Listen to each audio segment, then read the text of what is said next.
When I say old leadership, top down, command and control.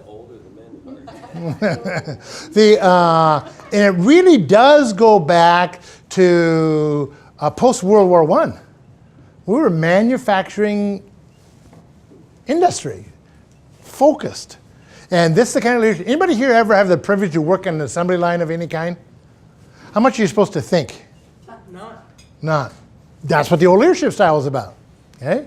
Now, today's youth does not respond to that. Because of technology, the rules around leadership are changing. Why? Because most often, because of technology, because of those young puppies that we hire, they know more than we do because they have access. So I'm supposed to be the decision maker, and people on my team know more than I do. And then they don't tell me.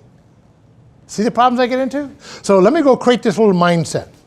And I put it so you can fill in the blanks should you want to on this page.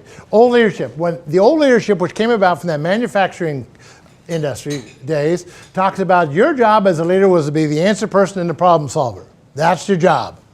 I'm the boss. Hey, boss, we're stuck. What should we do? Whenever you were stuck, you would go ask the boss. And the boss would tell you. Okay? Now, that creates a problem. Where's all the control in this model? It's with the leader. What happens if the leader's not here? Well, then nothing happens. Well, why didn't you do something? Well, you weren't here to tell me what to do. Isn't that amazing? So all the control is in the leader. I don't know if anybody here was in the military or not. Do you salute in a battle zone? Do you salute officers? No. Why not? Identifies them as a target. Boom, they're gone. The enemy knows this. Military command, it's very hierarchical. There's one person making the decisions. So one person, you take them out, nobody knows. Well, Tom, there's a thing called field command, which means the next ranking person, yeah, I know. It took 45 seconds to figure that out. We were under wheel in the middle of the jungle, and 2 decisions didn't get made, and we left 3 bodies out there. I mean, that's the model. Okay? Now, this is a problem. Now, I want to know, the next line it says down here is, this is based upon a 50-50 relationship. Now, I want to talk to you about a 50-50 relationship. So let's go over, I want to talk to you about why 50-50 relationships do not work. In fact, they're pretty much guaranteed to fail. Why? Does anybody know why? Because if you have more than 2 people, the math doesn't work out. Good? It's true. Math doesn't work out here either when I start to show you. Okay, now what this does, it causes us, fill this in, and then I want to go talk to you about, this causes dependency. I'm dependent upon the boss. Hey boss, what should we do? So you got to go ask the boss. So then the boss comes along and somebody's standing here. How come you're standing here? Well, I'm done. Why don't you do something else? Well, I will. What do you want me to do? So you give them something else to do, and they do it. Then they're standing there again. So people buy into the mindset you don't do unless you're told. And when you're starting to talk about synergy or teamwork or helping one another or covering one another's backside, if I believe in the old leadership model, that's not going to work. So now, let's go talk for a second. The first step towards health. What's the first step towards health that people take? Awareness.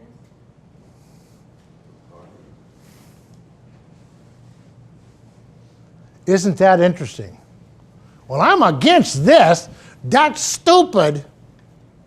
You say, well, isn't that kind of disrespectful? No, no. This is somebody, and I intend to show this to you. This is somebody who's starting to stake out some boundaries about self. So when I get done, I'm going to encourage you. One of your first steps is to encourage people to be counter-dependent. And if you had the privilege to be around a teenager or 12, 13, 14-year-old, this is a stupid dinner. This is a dumb vacation. Why do we have to all be here? This is stupid. So we go back. It's not stupid. You better watch your attitude. That really helped, didn't it? You had a perfect teaching moment, and we didn't get a chance to do it. Well, this isn't even my job. That belongs to the other division. I'm not doing their work. See? I'm against this.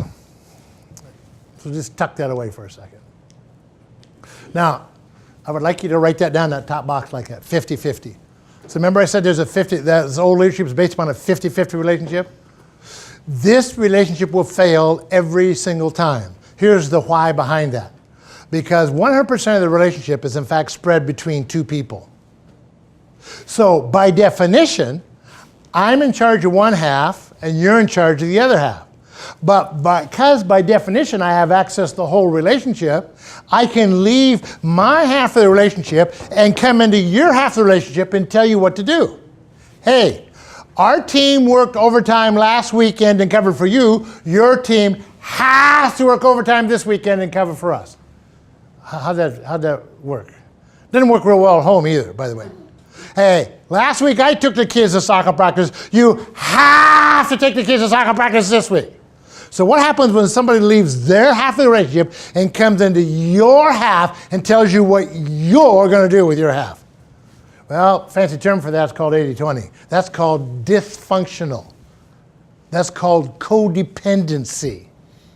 But I can do it because it's okay for me to leave my half and come into your half. So now we have an 80-20 relationship. So tell me about dignity. Tell me about respectful treatment. I'm going to show you how two different psychologists talk about this. The first psychologist says, when I leave my half and go into your half, what I do is I overfunction. So if I overfunction in my half of the relationship, what do you get to do with your half of the relationship? So tell me about the dignity piece. Tell me about the respectful treatment piece. Okay? So the relationship's pretty much doomed to fail. Doesn't have a chance. That's how one psychologist talks about it. Overfunction, underfunction. Okay? Now, there's another guy who talks about it, and I'm sure you'll recognize, remember ego states from a long time ago? There's a parent, there's an adult, and there's a child.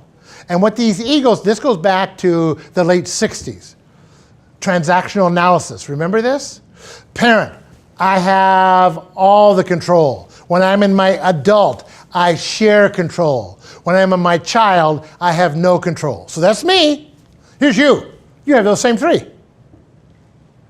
So when I overfunction, what do I do? Which of those three am I doing? So what do you get to do? Child. But now I'm the boss, and I do child. Can bosses do child? Oh, sure.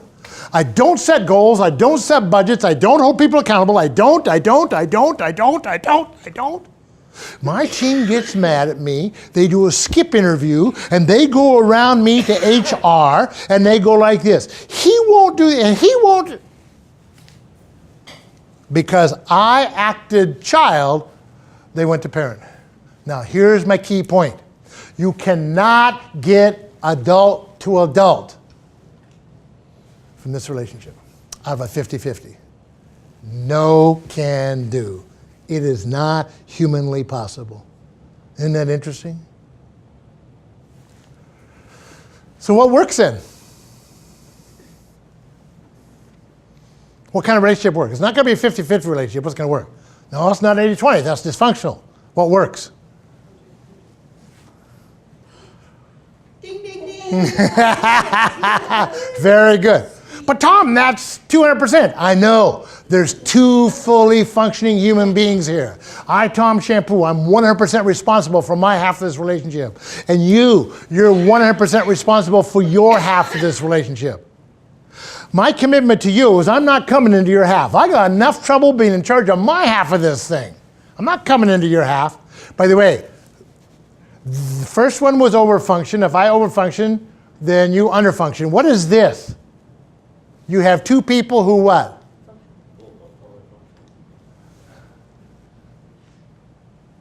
If you don't do what you say you're going to do, if you don't do it to the standard that we agreed to or above, know this. I'm going to ask you about it. I just changed the word. That was a very important word. I'm going to ask you about it. I didn't say I'm going to hold you accountable. Hold you accountable. Doesn't that sound like 80-20? I'm coming in your half and I'm going to get blood. No, I'm going to ask you for accountability. So the first thing that's going to happen in an effective relationship then is that line. That line in the middle.